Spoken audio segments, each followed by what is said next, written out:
तो नमस्कार दोस्तों, स्वागत है आपका आपके अपने चैनल में, जिस पर हम आपके लिए लेके आते हैं रोज़ नए वीडियो। ऐसा ही एक वीडियो आपके लिए लेके आए हैं आज, जो हमारे शास्त्रों और धर्मों से प्रेरित है।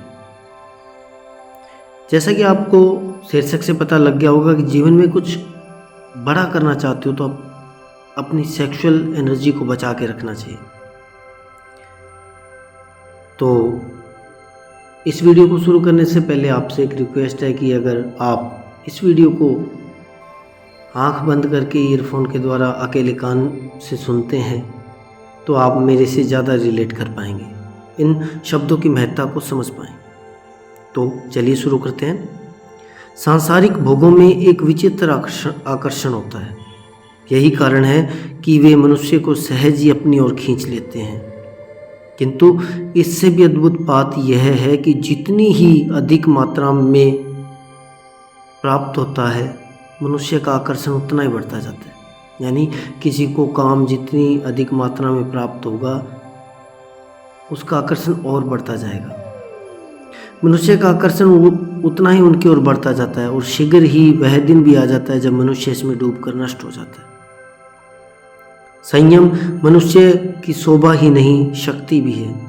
अपनी इस शक्ति के सहारे उसे अपनी रक्षा करनी चाहिए।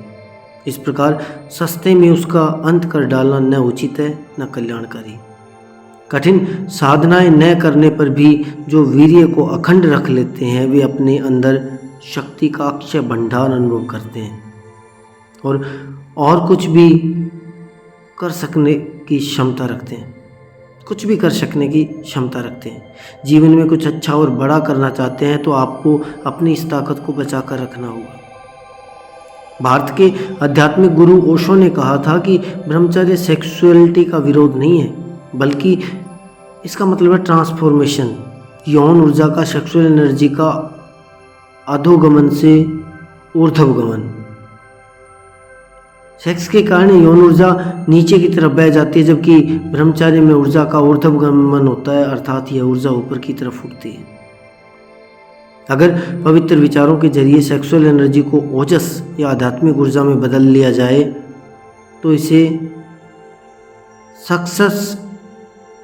सेक्सस ब्लिमेशन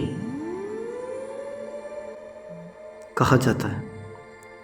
यह किसी तरह का दमन नहीं है, बल्कि एक सकारात्मक और स्थानांतरण की प्रक्रिया है।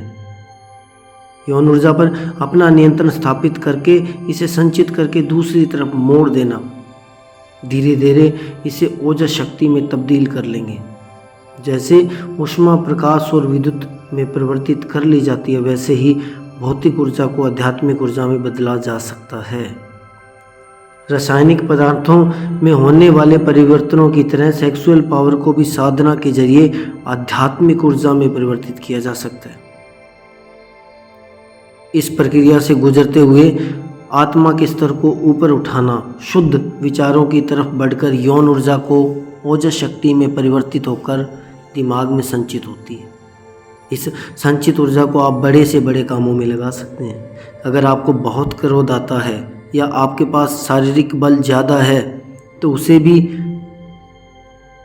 ओजस शक्ति में ट्रांसफॉर्म किया जा सकता है।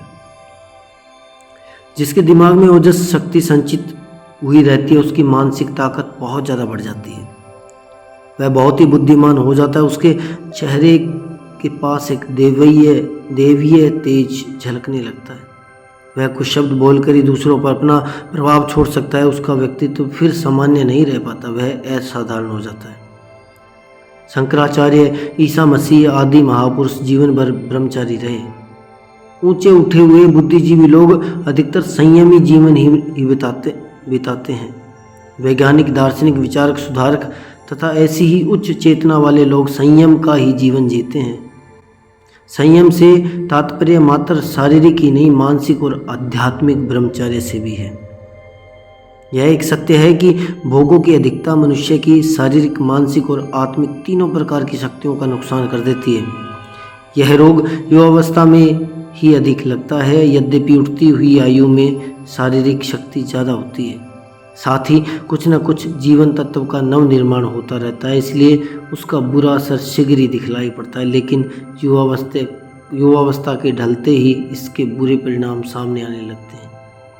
युवा कई तरह की कमजोरियों के शिकार बन जाते हैं। थोड़ी आयु ढलने पर सहारा खोजने लगते हैं, इंद्रियां शिथिल हो जाती है और जीवन एक भार बन जाता है।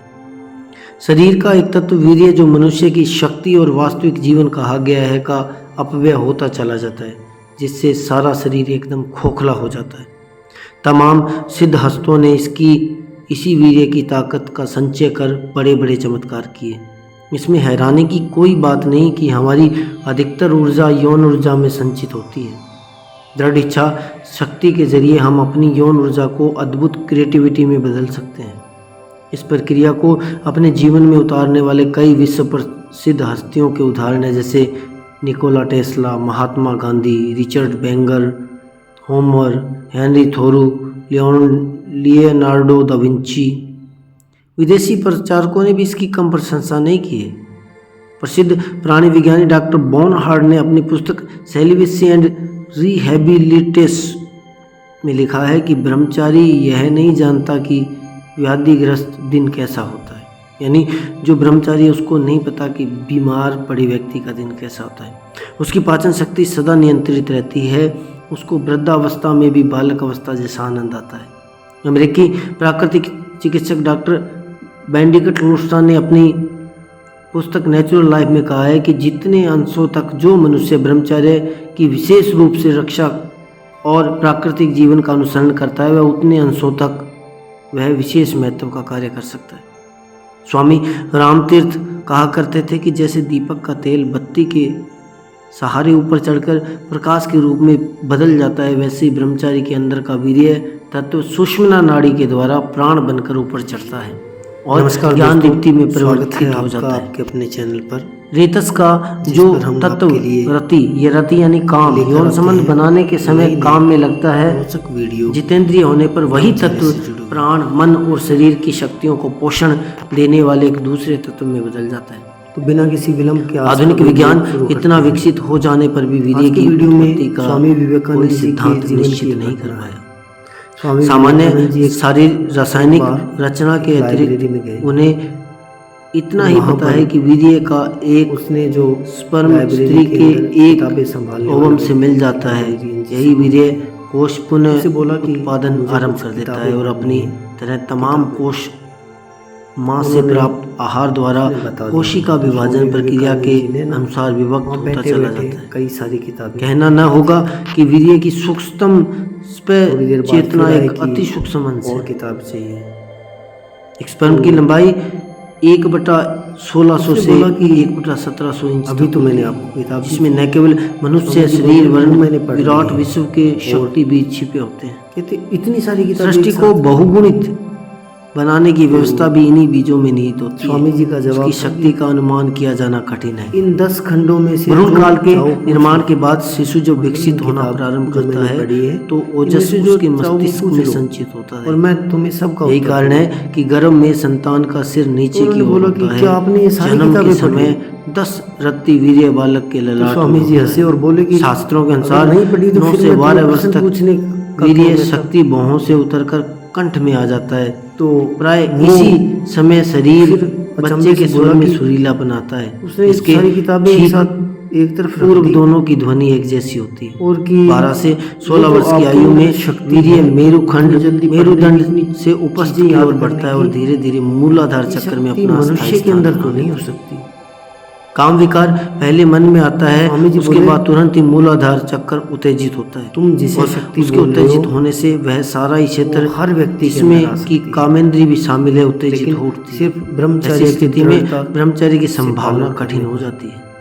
24 वर्ष की आयु में यह शक्ति मूलाधार चक्र में से समस्त थोड़े से शरीर में किस प्रकार व्याप्त होती है, इसका उल्लेख करते हुए शास्त्रों में कहा गया है कि जिस प्रकार दूध में घी, तिल में तेल, सभी मीठापन और कास्ट में अग्नि शक्ति तत्व उसमें आती है जो सर्वत्र 12 वर्ष विद्यमान रहता है, अखंड ब्रह्मचर्य का पालन वीर्य करता है। सारी काया में व्याप्त है। ईश्वर को पाने यदि की 25 वर्ष की आयु तक आहार विहार को दूषित नहीं होने दिया जाए और ब्रह्मचर्य पूर्वक रहा जाए तो इस आयु में शक्ति और मस्ती एक पर्दा और सा विचारों की दिमाग से हट उत्फुल्लता गया देखते ही बनती है। इसलिए मुझे अब बच्चे प्राय दर्शन जीवन जैसे भर स्वस्थ फिलॉसफी रहते हैं और जैसे सूक्ष्म इस विषय प्रकार पर रेतस का भाषण देने के लिए भी ज्यादा तैयारी करना या हर सोचना क्षेत्र नहीं में पड़ता। उत्साह और मान लो सफलता कल के मुझे रूप में व्याख्यान सामने देना आते है, हैं। जो भी उद्धव मुझे नेता बोलना है वह मेरी बनना आंखों के अर्थात सामने जीवन को कई चित्रों की तरह आज रात अपने को गुजर उद्गम जाता है। स्थान यानी माथे में लेकर आना, वही सब जो मैंने जहाँ देखा से वह मूलाधार सपने में तक व्यक्त आया कर है, देता हूँ। योग विद्या का काम तो है। अब तुम समझोगे कुंडलिनी साधना में भी विभिन्न प्राणायाम साधनों से सूर्य चक्र की 12 वर्ष के लिए अखंड ब्रह्मचर्य का प्रज्वलित पालन कर करेगा, सूर्य को वह पकाया निश्चित जाता रूप है से इसे और उसे सूक्ष्म शक्ति तुम का ऐसा रूप करोगे दिया जाता है। तो तुम भी इसे पाओगे। तब फिर हमारे उसकी शास्त्र यह प्रवृत्ति नहीं ऊर्ध्वगामी ऐसा होकर ऐसा मेरुदंड कर से पाएगा ऊपर चढ़ने और लगती दूसरा है। नहीं। साधक उसे यानी क्रमशः ऐसा अन्य नहीं है कि चक्रों मैं में ही ले कर जाता पाऊंगा, हुआ फिर से या ललाट ऐसे में पहुंच ऐसे जाता है। व्यक्ति जिसके अंदर शक्ति ये गुण है उसी बीज के का अंदर ये मस्तिष्क में शक्ति पहुंच जाना जो भी और सहस्त्रार 12 वर्ष चक्कर तक की अखंड अनुभूति कर ब्रह्मचर्य का लेना ही पालन करेगा, ब्रह्म निर्वाण है। उसके अंदर यह शक्ति अर्थात निश्चित रूप से जब बच्चा ब्रह्मचर्य नशों के भीतर का जलती स्पर्म ज्वाला की होता तरह है, होना चाहिए। वो माथे के अंदर होता है। जैसे जैसे आयु बढ़ती ये है था आज का यौवन वीडियो। अवस्था में वह मिलते हैं नई मूलाधार वीडियो चक्र में। ज़्यादा लंबा में आ ना जाता खींचते, है। वीडियो को छोटा करना है, नहीं तो मैं इसको योगी लोग ज़्यादा ब्रह्मचर्य पालन के द्वारा इसको लेकिन छोटी वापस वीडियो के लिए ललाट मिलते हैं यानी नई माथे के वीडियो अंदर में। सहस्त्रार चक्र में तब लेके तक के जाते लिए हैं, आप जिससे सबको उनकी नमस्कार। मानसिक शक्ति सब्सक्राइब, अरबों बेल खरबों आइकन, गुना बढ़ जाती है। साथ में कोई अच्छे दोस्त आशा का करता शेयर हूँ जरूर। ये वीडियो आपको पसंद आया होगा। एक लाइक और एक कमेंट, साथ ही आने वाला वीडियो किस बारे में चाहते हैं, ब्रह्मचर्य से जुड़े किस टॉपिक से चाहते हैं, तो आप कृपया कमेंट जरूर कर दें। मिलते हैं एक नई वीडियो में, तब तक के लिए नमस्कार।